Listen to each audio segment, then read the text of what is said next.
Hollow Knight isn't just another indie game. It's been described as haunting, mesmerizing, brutally difficult, but also one of the most rewarding experiences in modern gaming. Over the next 10 minutes, we'll be exploring what Hollow Knight does so well. Let's start with Hallownest itself. In Hollow Knight, every area you explore is rich with visual and atmospheric detail, making each location feel unique and alive. Unlike many games where environments can feel repetitive, Hollow Knight makes sure that every area has its own personality. It's these little details that give Hallownest its depth. Hallownest isn't just a setting, it's a character. Games like Dark Souls and Bloodborne do this incredibly well too. The world itself is mysterious and melancholy. Basically, each area tells a story of its own without a single line of dialogue. In Hollow Knight, you're encouraged to explore every nook and cranny, and often you'll find quiet moments or subtle environmental clues that tell you more about what happened in Hallownest.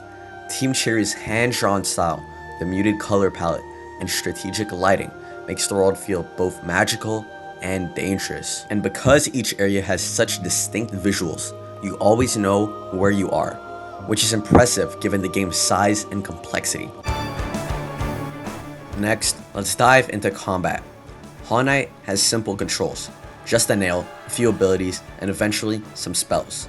Mastering it is an entirely different story. Combat is all about precision and patience. You can't just rush in and mash buttons. Here, every hit counts. Every dodge is crucial. Compared to Celeste or Cuphead, where the mechanics themselves are straightforward but demand a high level of mastery. And what makes Hollow Knight's combat so satisfying is its responsiveness. Every swing of the nail feels crisp, every dash is deliberate, and there's a real weight to each move. Boss fights are especially intense, and each one has unique patterns and attacks that require you to learn and adapt. And when you finally beat a boss after learning their patterns and refining your approach, the feeling is incredibly rewarding.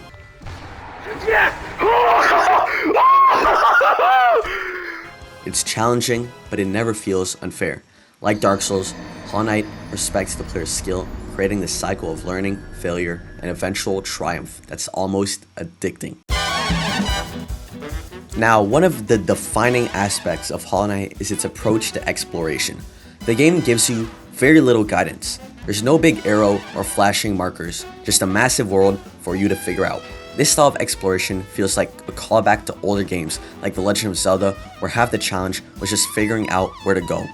As you explore, you'll find maps, new abilities, and shortcuts that make navigation easier, but only if you seek them out. Finding Cornifer, the map maker in each area, becomes an exciting moment because it's the only help you're going to get. Hallownest's layout is intricate, full of hidden paths and rewards for the curious. It's a world that feels like it exists for you to uncover, not just follow along. And every new ability you unlock, like the dash or the wall jump, opens up an entirely new section of the world, allowing you to see familiar areas in a new light. It's a Metroidvania design done to perfection. Exploration isn't just a feature here, it's the heartbeat of the game. Hollow Knight's story isn't handed to you, it's scattered, fragmented, and sometimes completely silent.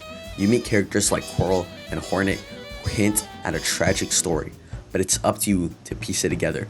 This style of storytelling is similar to games again like Dark Souls, where lore is embedded in the environment, in the NPCs, and in tiny details you might miss if you're not paying attention. Hallownest through hints and symbols, and as you piece together the mystery, the world becomes richer and more immersive. Characters like Coral have their own backstories, and even though they don't outright tell you everything, their actions, their words, and where you find them all tell a part of the larger story.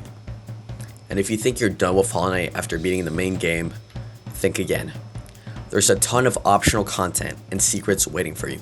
There are hidden endings, additional bosses, and tougher challenges like Steel Soul Mode, which adds permadeath for those seeking the ultimate challenge. In the end, Hollow Knight is more than just a game. It's an experience that stays with you. Its atmospheric world, tight combat, rich exploration, and subtle storytelling all come together in a way that few games manage to achieve. It's a journey that challenges you, respects you, and ultimately rewards you. It's one of those rare games that doesn't just ask for you to play it, but to fuck! Shorty wanna ball with the chick. Money sent all, yeah.